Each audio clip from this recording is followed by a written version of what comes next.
Hey les geeks, c'est Mathéo et on se retrouve pour une toute nouvelle vidéo qui n'était clairement pas prévue puisque le DC Fandom est en partie reporté. Oui, c'est un peu surprenant, on va pas se mentir, hein. J'allais justement vous sortir une vidéo très bientôt concernant une vidéo unboxing pour le DC Fandom et là j'apprends quoi? Eh bien que l'événement est séparé en deux et qu'une partie est reportée en septembre.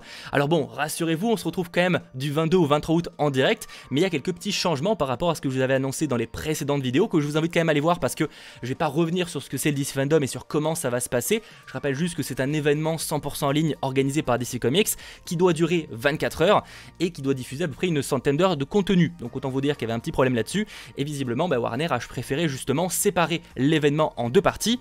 Donc le Hall of Heroes qui va rester du 22 au 23 août et tout le reste qui sera reporté en septembre. Pour être plus précis, le DC Fandom ça se découpe en plusieurs parties. Il y a le Hall of Heroes qui est justement le lieu où il y aura les plus grosses conférences. Je pense par exemple à Wonder Woman, à Warner Bros Games Montréal qui va annoncer son prochain jeu, il y a Black Adam, etc. Donc c'est vraiment l'événement à ne pas manquer. Et ça c'est un flux en continu qui va diffuser plein de conférences qui seront elles pour le coup traduites, enfin sous-titrées en tout cas en français. Ça ne change pas. En revanche, c'est les autres choses qui vont changer puisqu'il y avait aussi le Watchverse où là c'était plutôt de plus petites conférences, par exemple sur des comics, par exemple sur les séries télé DC Comics. Il y avait le Kidsverse pour les enfants, le Youverse pour les cosplays, etc. Le Funverse, l'Insiderverse, etc.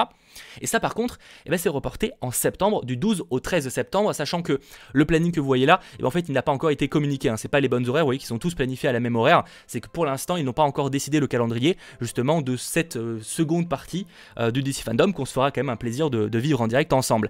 En fait, ce qu'on aura le 22-23 août, ce sera uniquement cette partie-là, donc le Hall of Heroes, de 19h à 19h, ça ne change pas. Mais vous allez me dire comment ils vont proposer autant de contenu de 19h à 19h. Et bien c'est qu'en fait, on aura techniquement en partie de 19h jusqu'à peu près, je crois, quelque chose comme 3h du mat'. Et en fait, à partir de 3h du mat', on va reavoir les mêmes choses qu'on a eues une fois et une deuxième fois. Donc ça permet par exemple, si pour X raison vous avez par exemple manqué le panel Batman et que vous voulez vous le regarder, parce que c'est avec 2h30 je peux comprendre que certains ne seront pas présents, même si évidemment ce sera à suivre en direct sur la chaîne du Geek, et vous pourrez revenir un peu plus tard, par exemple je pense à 10h30 et vous l'aurez une nouvelle fois, et même encore plus tard, ce sera sûrement vers 18h, 19h, et vous l'aurez à nouveau, 18h30 vous aurez à nouveau le panel The Batman. Donc ça va être en fait diffusé 3 fois, voilà pour ceux qui manqueraient un des panels. Donc ça va vraiment uniquement ça. Ah bon, la bonne nouvelle c'est qu'on aura quand même la Snyder Cut, on aura quand même des infos sur Black Adam, sur Flash, etc. Ça ne change pas. Notons quand même, pour ceux qui s'attendaient à des horaires précises, allez checker parce que les horaires du Hall of Heroes ont légèrement changé pour certains panels. Par exemple, The Suicide Squad est passé à 20h55, c'était pas exactement cet horaire-là. Il y a aussi des petits nouveaux, par exemple la série Flash qui devait avoir un panel uniquement lors du Watchverse est finalement passé au Hall of Heroes et aura un panel à 23h54. Donc il y a quand même quelques petits changements concernant justement les horaires. Encore une fois, je vous les mets dans la description.